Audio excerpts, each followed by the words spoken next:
I am Cadet Bernadette Villanueva, 4th class, from Bachelor of Science in Criminology. I support mandatory military service because it encourages youth to be responsible instead of reclamador. Military service can help instill actual skills that will serve them well throughout their lives. Responsibility, leadership, and teamwork are just a few of the qualities instilled in each citizen as they learn to defend themselves and their country.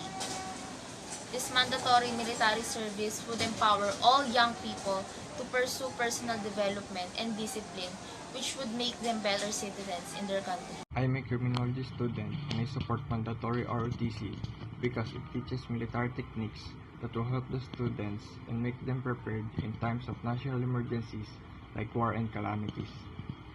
It also develops military values that will create Filipinos that will always choose the option that will benefit the many than themselves.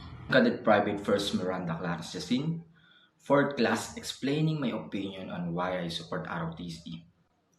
We all know that it is designed to teach individual the importance of self-discipline, a sense of being responsible, unity, and how to become better leaders who can serve as good role models to every young generation.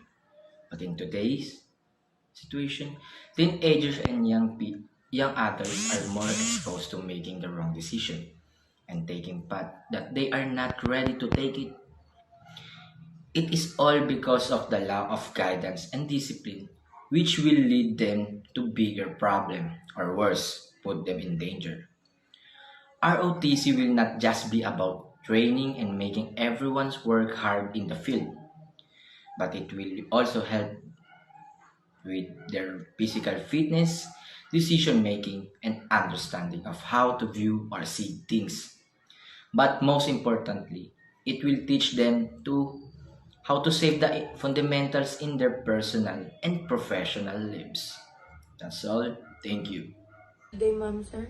I am Cadet 4th class, Dayan Galang, and this is why I support the mandatory ROTC. For me, it will develop your leadership and management skills and get unique experience that you won't get anyplace else, and gain the respect of your colleagues and potential employers. It helps prepare the youth in case of crisis.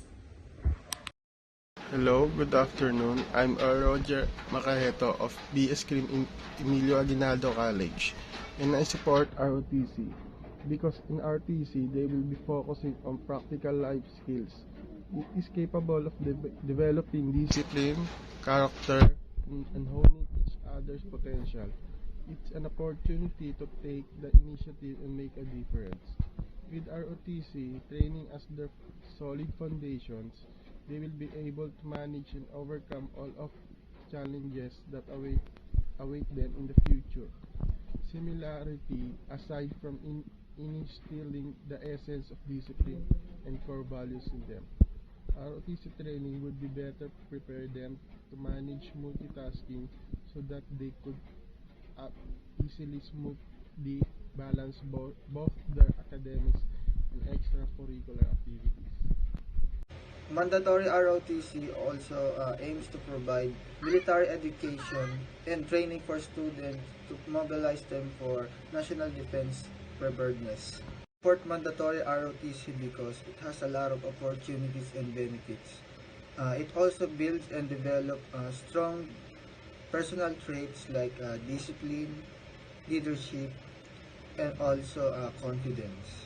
The Reserve Officer Training Corps are also known as ROTC programs offer major possibilities and advantages to students. Army ROTC is one of the best leadership programs in the country with numerous advantages. You can learn to be a leader and manage through Army ROTC. Get a unique experience that you can get anywhere else and gain respect from your peers and potential employers. ROTC members receive significant instruction as well as financial assistance with their studies. They are encouraged to acquire strong personal characteristics such as self-control, confidence, and leadership. ROTC is tasked to train and develop college students in the rudiments of military services to produce capable armed forces of the Philippines. These military science programs are aimed to help criminology students build leadership, discipline, and community awareness as part of the community's catastrophe risk reduction program. The ROTC program assists criminology students in achieving success in their chosen area in college and becoming aspiring police officers in the Philippine National Police. I agree with mandatory ROTC because mandatory ROTC, it will promote unity and bring individuals from all social status together. Performing ROTC would help young people mature and serve as a bridge to adulthood. It benefits us by boosting our confidence and may learn important things during the mandatory ROTC. Our physical fitness level will improve and may learn skills from it. I am Cadet Private Ian Ernesto G. Esposo, 4th class, and I support mandatory ROTC because ROTC helps every student to be strong, respectful, and wise in every situation that can make them down. ROTC teach cadet or cadets on how military serve the country and on how military protect our country. They give their knowledges to the students for them to know that being a military officer is a very big obligation. I'm Cadet Private Jaro P. Delimines. In this video, I will express my support on mandatory ROTC. I support mandatory ROTC not because of my own interests. I support mandatory ROTC because I think it is one of the ways for you to become more disciplined. And also in case of emergency, it will help a lot to help Filipinos. And this will also the guide to you to become more a law-abiding citizen. Again, I'm Cadet Private Jaro P. Delimines and I support mandatory ROTC. Good day, ma'am and sir. I agree to mandatory ROTC.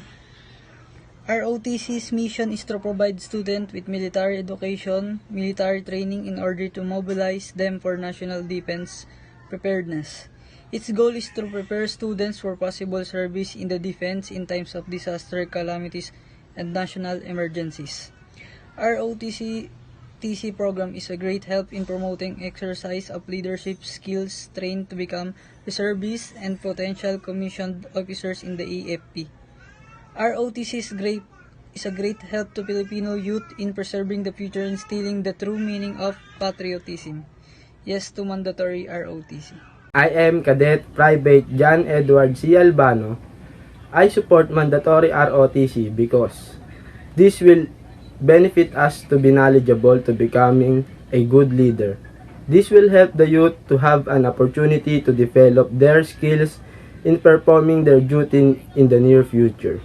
And by joining this training course, this is the way that we show our love for this beloved country, Philippines, and it is the start of the nation building.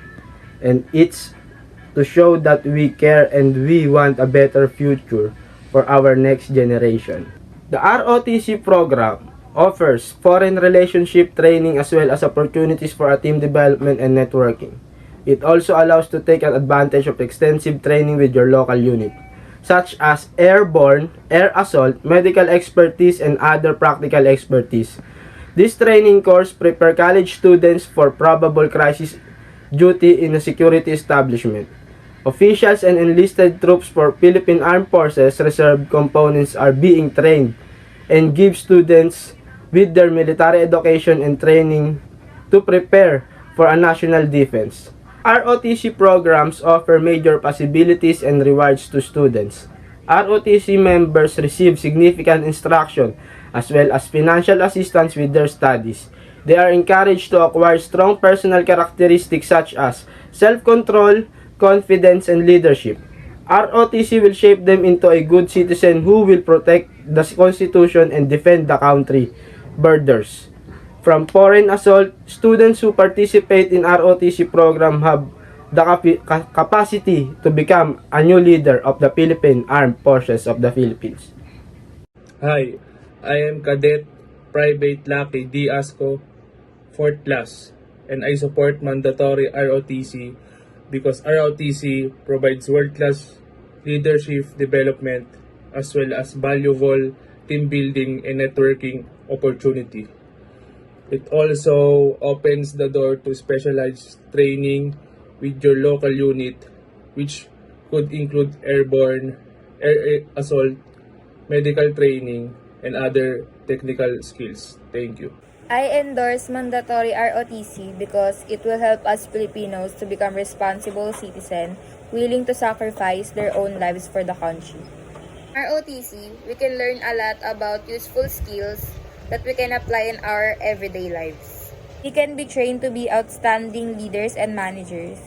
We can obtain unique experiences. We can gain respect from our peers and potential employers. And ROTC can provide us with financial assistance through scholarship. In my opinion, we cannot alter the world or our country unless we begin with ourselves. ROTC can direct us in the right direction and assist us in becoming better versions of ourselves. Good day, Mom and Sir. Thank you so much for taking the time to listen to me. It is important that we support ROTC. It is time to make the youth aware of the importance of the Reserve Officers, Training Corps or ROTC. Is it also in the midst of the millennials and Generation Z?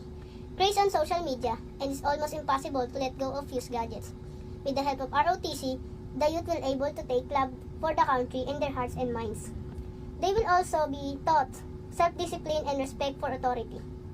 What exactly is ROTC? ROTC is a long-standing government program that aims to prepare young people for military service and to make them part of the reserve force of the Armed Forces and of the Philippines or AFP.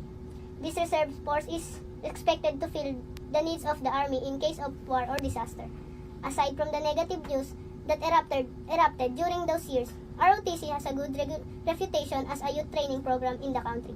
The Philippine Constabulary began military instruction of the University of the Philippines or UP in 1912, and the first and official ROTC unit was established at UP in 1922, followed by similar units at the National University, Ateneo de Manila, Liceo de Manila, and Colegio de San Juan de Letran. Maybe it's time to bring back. Throughout history, it has been effective in providing training similar to that provided to civilians in Switzerland, Canada, America, and to our neighbors in Taiwan. Singapore, South Korea, Japan, and China exercises like this can help during an emergency not only in the military but also during a disaster such as an earthquake, flood, or hurricane. Prior of the enactment of the NSTP law of 2001, ROTC was mandatory in colleges and had no civilian welfare and literacy component. Such a program in a hotbed of abuse and corruption, hazing or the use of violence to test the courage, resilience and loyalty of a cadet has become the norm in ROTC. I fully agree with its implementation because let's push that why was ROTC removed? The system should have just been fixed before. That is a great help to the young men. It's not just computer gaming that knows. In the return of ROTC, we must first think and plan this program carefully to avoid the mistake of the past. Again, I'm Cadet Private First Mayubi de los Reyes, 4th class. I agree with the mandatory ROTC, especially courses related in police and military. It will teach us self-discipline and obedience, teamwork, and leadership strategies and help us to become patriotic. Students will be prepared on how to defend our country from foreign invaders and indeed essential in some purposes like emergency or calamity assistant forces. Multiplier. They will also learn common things like how to wear their uniform properly, salute and march, and parade with a rifle. ROTC is not about to help physical ability, but also to improve our thinking and mental ability. I am Cadet Princeton P. Briones and I support mandatory ROTC. For me, ROTC is a form of training and discipline for youths to be a trained public servant and have a good discretion. I am a part of this productive program with extensive training, learning how to survive through different situations, and learn to help when necessary. This program, ROTC, is a package, and you will never regret supporting and joining us here. Again, I am Cadet Prince P. Briones and I support mandatory ROTC. I am a criminology student and I agree with the mandatory ROTC because it has a lot of benefits. First, it will help instill to the youth patriotism, love of country, and discipline through the military training. Second, it also grants those students who are qualified for a scholarship. It is also helpful in times of crisis like war. We will have enough manpower to defend our own country. As a youth, it will help mold us into a responsible, courageous, and honest leaders. Students in the program have the option of becoming career officer or returning to civilian pursuits after gaining useful skills and knowledge while on activity duty. They become more informed citizens as a result of this experience as they gain intimate understanding of the military inner's working. In conclusion, our ROTC program are a key component of implementing the citizen soldier model and providing officers who have received training from a variety of civilian schools. Support mandatory ROTC because it helps build and develop right attitude, moral, leadership, problem solving of our fellow Filipino citizens. ROTC training program helps our youth to be aware of being courageous, brave and disciplined citizens of our country, as well as develop our patriotism and nationalism. I support ROTC programs as a student, provide with opportunities and benefits. Participants in ROTC receive valuable training as well as financial support for their education. They are supported in the development of strong personal traits such as self-discipline, confidence, and leadership. I am Cadet Warid Manansala F and I support mandatory ROTC. Mandatory ROTC would instill perseverance, discipline, excellence, leadership, loyalty, and patriotism among the Filipinos. And I also believe that the mandatory ROTC would serve as an instrument to fulfill our dream to give Filipinos a comfortable life. Again, I am Cadet Warren Manansala F and I support mandatory ROTC.